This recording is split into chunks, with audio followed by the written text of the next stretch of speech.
উনি আমাকে ভালোবাসেন না, শুধুমাত্র সৌন্দর্যের কারণে উনি আমাকে স্ত্রী হিসেবে মেনে নিয়েছেন। ইরা তাচ্ছিল্যের হাসি এসে বলে, শুধুমাত্র সৌন্দর্য দিয়েই যদি তুর্যকে আটকানো যেত, তাহলে আমি হয়তো তুর্যর ফার্স্ট চয়েস হতাম। মায়া ইরার দিকে তাকিয়ে ভাবতে থাকে, সত্যি তো, তুর্য যদি শুধু সৌন্দর্য দেখেই প্রেমে পড়তো, তাহলে তো তুর্যর ফার্স্ট চয়েস ইরাই হতো। কেটে গেছে আরো 15 দিন। 13-র আগেই তুর্য লন্ডনে ফিরেছে। লন্ডনে ফিরে এয়ারপোর্ট থেকে বাসায় আসার সময় ইরার বাসায় গিয়ে মায়াকে সাথে করে নিয়ে এসেছে। মায়া সম্পর্কে সবকিছু জানার পর থেকে ইরা মায়াকে ছোট বোনের মতো স্নেহ করে। কিছুদিন আগেই মায়া সব মেয়েদের 1 মাসের স্যালারি দিয়ে কাজ থেকে বের করে দিয়েছে। তুর্য কারণ জিজ্ঞেস করায় মায়া বলেছে, বাসায় কাজই তো দুজন মানুষের রান্না আর ঘর গোছানো। এই কাজের জন্য মেয়েদের দরকার নেই, এগুলো আমিই করতে পারবো। বাসায় কোনো মেড না থাকায় আজ দুপুর থেকেই মায়া রান্নাঘরে নিজের হাতে বিভিন্ন ধরনের রান্না করতে ব্যস্ত। তুর্য আজ বিকেলেই বাসায় চলে এসেছে। বাসার পরিবেশ দেখে মনে হচ্ছে হয়তো কোনো গেস্ট আসবে। তখনই হঠাৎ কলিং বেল বেজে উঠল। মায়া দৌড়ে গিয়ে দরজা খুলে দিল। তখনই দেখা গেল দরজার অপর পাশে দাঁড়িয়ে আছে তন্নি এবং নীরব। তন্নি বেশ কিছুদিন যাবৎ নীরবের কাছে বায়না ধরেছিল লন্ডনে আসবে বলে। কর্মব্যস্ততার কারণে নীরব তন্নিকে নিয়ে আসতে পারছিল না, কিন্তু এবার নীরব লন্ডনে একটি অপারেশনের জন্য আসছিল, তাই সাথে করে তন্নিকে নিয়ে এসেছে। তন্নিকে দেখার পরে মায়া খুশিতে আত্মহারা হয়ে জড়িয়ে ধরল তন্নিকে। তারপর নীরবের সঙ্গে কুশল বিনিময় করে তাদেরকে বাসার ভেতরে নিয়ে আসলো। তুর্য তার রুমে বসে ল্যাপটপে অফিসের কিছু কাজ করছিল। তন্নির কণ্ঠ শুনেই তুর্য কাজ ফেলে বেরিয়ে আসলো। ড্রয়িং রুমে এসেই নিজের আদরের ছোট বোনকে বুকে জড়িয়ে নিল সে। বোন যে তার বড্ড আদরের। তারপর বোনকে ছেড়ে নীরবের সঙ্গে কুশল বিনিময় করলো। তারপর মায়া তাদের নিয়ে গেল তাদের নির্ধারিত রুমটিতে। 30 মিনিট পরে তন্নি এবং নীরব ফ্রেশ হয়ে রুম থেকে বেরিয়ে আসলো। তারপর সবাই মিলে রাতের খাবার খেয়ে আড্ডা দিতে বসলো। গভীর রাত পর্যন্ত চলল তাদের সেই আড্ডা। তারপর সবাই নিজেদের রুমের দিকে চলে যেতে থাকলো। তখনই তন্নি খেয়াল করলো তুর্য এবং মায়া দুজনে 2 রুমে যাচ্ছে।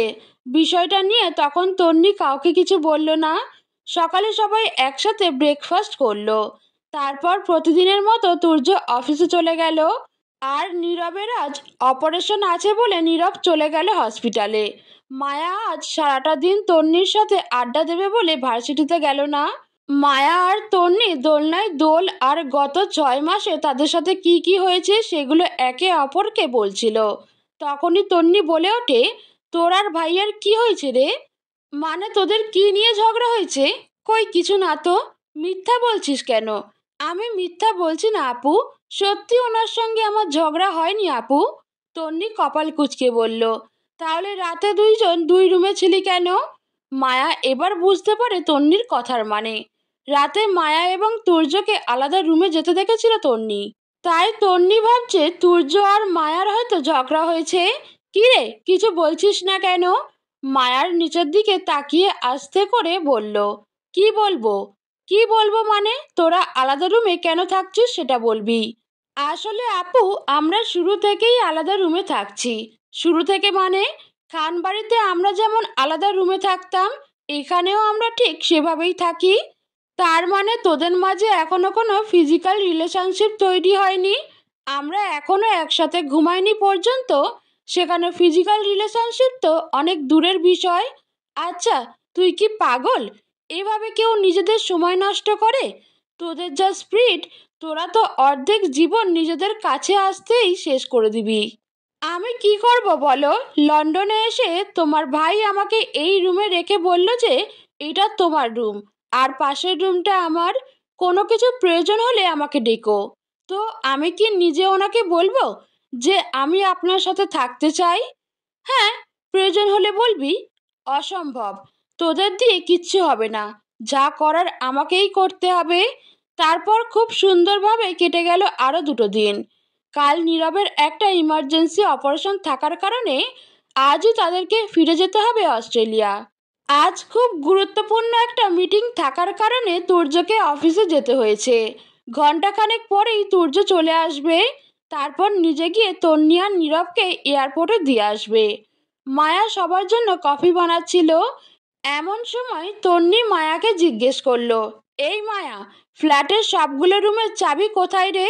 সবগুলো রুমের চাবি দুইটা করে আছে, একটা উনার কাছে আর একটা আমার কাছে। ভাইয়ারগুলো কোথায় তুই জানিস? হুম, ওনার রুমে ড্রেসিং টেবিলের 3 নম্বর ড্রয়ারে। ভাইয়ার চাবিটা তুই আনতে পারবি? হ্যাঁ পারবো, যা নিয়ে আয়। মায়া দুটো চাবি তন্নির কাছে এনে দিয়ে তন্নিকে জিজ্ঞেস করলো, ওগুলো দিয়ে কি করবে আপু? তুই তো নিজে থেকে আমার ভাইয়ের কাছে যাবি না, আর আমার ভাইকেও আমি বলতে পারবো না যে ভাইয়া যাও গিয়ে তোমার বউয়ের সাথে রোম্যান্স করো, তাই তোকে আমার ভাইয়ের রুমে শিফট করার ব্যবস্থা করব। মায়া বুঝতে পারছে না যে তন্নি কি করবে, তবে মায়া খুব করে চাইছে যে তন্নি কিছু একটা করুক যাতে করে সে তুর্যর কাছে যেতে পারে। প্রায় 9 বছরের বিয়ে, 6 মাসের সংসার, অনেক তো হলো। এবার মায়াও এই দূরত্ব শেষ করতে চাইছে। মায়ারও এখন স্বাভাবিক একটা সংসার চাই, কিন্তু মায়া লজ্জায় বলতে পারছে না সেই কথা। আর ওদিকে তুর্য বেচারা অপেক্ষায় আছে কবে মায়া নিজের থেকে তার কাছে এসে ধরা দিবে। তুর্য, নীরব, মায়া এবং তন্নি সকলে মিলে তুর্যর গাড়িতে করে রওনা হলো এয়ারপোর্টের উদ্দেশ্যে। এয়ারপোর্টে গিয়ে নীরব এবং তন্নিকে বিদায় জানিয়ে মায়া আর তুর্য ফিরে আসতে নিলে মাঝপথে অনেক ঝড় বৃষ্টি শুরু হয়। রাত 11টার সময় ঝড় বৃষ্টি উপেক্ষা করে তাদের গাড়িটি বিল্ডিংয়ের কাছাকাছি পৌঁছাতেই তারা দেখতে পেল সামনে অনেক বড় একটা গাছের ডাল ভেঙে পড়ে আছে রাস্তার উপর। তাই আর কোনো উপায় না পেয়ে মায়া আর তুর্য ভিজতে ভিজতে রওনা হলো তাদের বিল্ডিংয়ের দিকে। বিল্ডিংয়ে এসে তুর্য একজন গার্ডকে গাড়ির চাবিটা দিয়ে বলল গাছ সরানোর পরে গাড়িটা নিয়ে আসতে। তারপর তারা দুজন তাদের ফ্ল্যাটে চলে যায়। মায়া এবং তুর্য দুজনেই ভিজে একাকার হয়ে গেছে। এখনই ড্রেস চেঞ্জ না করলে নির্ঘাত জ্বর আসবে, তাই ড্রেস চেঞ্জ করার জন্য যে যার রুমে চলে যেতে নিল। কিন্তু বিপত্তি ঘটল তখনই, যখন মায়া দেখলো তার রুমটা লক করা। চাবির খোঁজ করতেই দেখলো ডাইনিং টেবিলের উপর চাবি রেখে গেছে তন্নি। কিন্তু সেই চাবিগুলো এনে রুম খোলার চেষ্টা করে বুঝতে পারলো যে এখানে সব রুমের চাবি থাকলেও তুর্যর রুম ছাড়া বাকি দুটো বেডরুমের চাবি নেই। তুর্য চাবি হারানোর বিষয়টা জানতে পেরে মায়াকে জিজ্ঞেস করলো, আমার ড্রয়ার থেকে চাবি বের করলো কে? আমি। কেন? তন্নি আপু চেয়েছিল তাই। তন্নি এই চাবিগুলো নিয়ে কি করবে? আমি তা জানি না। তুর্য সব শুনে মায়াকে বলল আজকের রাতটা তার রুমে থাকতে। মায়াও চুপচাপ চলে গেল তুর্যর রুমে। তারপর মায়া তুর্যকে বলল আমি ড্রেস চেঞ্জ করব। ওকে, ওয়াশরুমে গিয়ে চেঞ্জ করে আসো। চেঞ্জ করে কি পরবো আমি? আমার সব ড্রেস তো আমার রুমে। আমার রুমে তো তোমার কোনো ড্রেস নেই, সেটাই তো বলছি। চেঞ্জ করে কি পরবো আমি? আর এভাবে বেশিক্ষণ থাকলে আমার জ্বর আসবে। তুর্য তখন নিজের আলমারি খুলে সাদা একটা শার্ট দিল মায়াকে। মায়ার শার্ট হাতে নিয়ে বলল এটা দিয়ে আমি কি করব? আজকে রাতের মতো এটাই পরে নাও, কাল সকালে কিছু একটা ব্যবস্থা করে ফেলবো। মায়া আর কোনো উপায় না পেয়ে ওই শার্টটা নিয়েই ওয়াশরুমে চলে গেল। ততক্ষণে তুর্য ড্রেস চেঞ্জ করে ফেললো। তুর্যর পরনে ব্ল্যাক ট্রাউজার আর ব্ল্যাক টি শার্ট। অনেকটা সময় পার হয়ে গেলেও মায়া ওয়াশরুম থেকে বের হলো না, তাই তুর্য বিছানায় বসে ল্যাপটপে কিছু কাজ করছিল। ওদিকে মায়া অনেকক্ষণ আগেই ড্রেস চেঞ্জ করে ফেলেছে, কিন্তু লজ্জায় সে ওয়াশরুম থেকে বের হতে পারছে না। তাই মায়া ভাবে আজকের রাতটা ওয়াশরুমেই কাটিয়ে দিবে।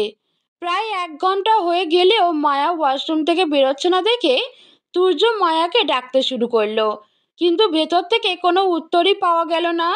তাই তুর্য একটু বুদ্ধি খাটিয়ে ওয়াশরুমের লাইটটা অফ করে দিল। ওয়াশরুমের লাইট অফ হতেই মায়া ওয়াশরুমের দরজা খুলে দৌড়ে বেরিয়ে আসলো। মায়ার পরনে তুর্যর শার্ট। তুর্য 6 ফুট উচ্চতার বলিষ্ঠ দেহের অধিকারী একজন পুরুষ, আর মায়া মাত্র 5 ফুট 1 ইঞ্চি উচ্চতার হালকা পাতলা গড়নের একটি মেয়ে। সেই সুবাদে তুর্যর শার্ট মায়ার প্রায় হাঁটু ছুঁয়ে গেছে। অন্যদিকে আবার কাঁধের দিক থেকে বারবার শার্ট নেমে আসছে। মায়াকে এই অবস্থায় দেখে তুর্য ঘোর লাগা দৃষ্টিতে তাকিয়ে আছে। তুর্য যখন বারবার মায়ার পা থেকে মাথা পর্যন্ত নজর বুলাচ্ছিল, তখনই মায়া রুমের লাইট নিভিয়ে দিল।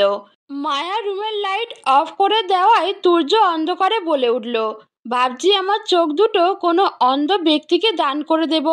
তুর্যর কথা শুনে মায়া চমকে উঠল।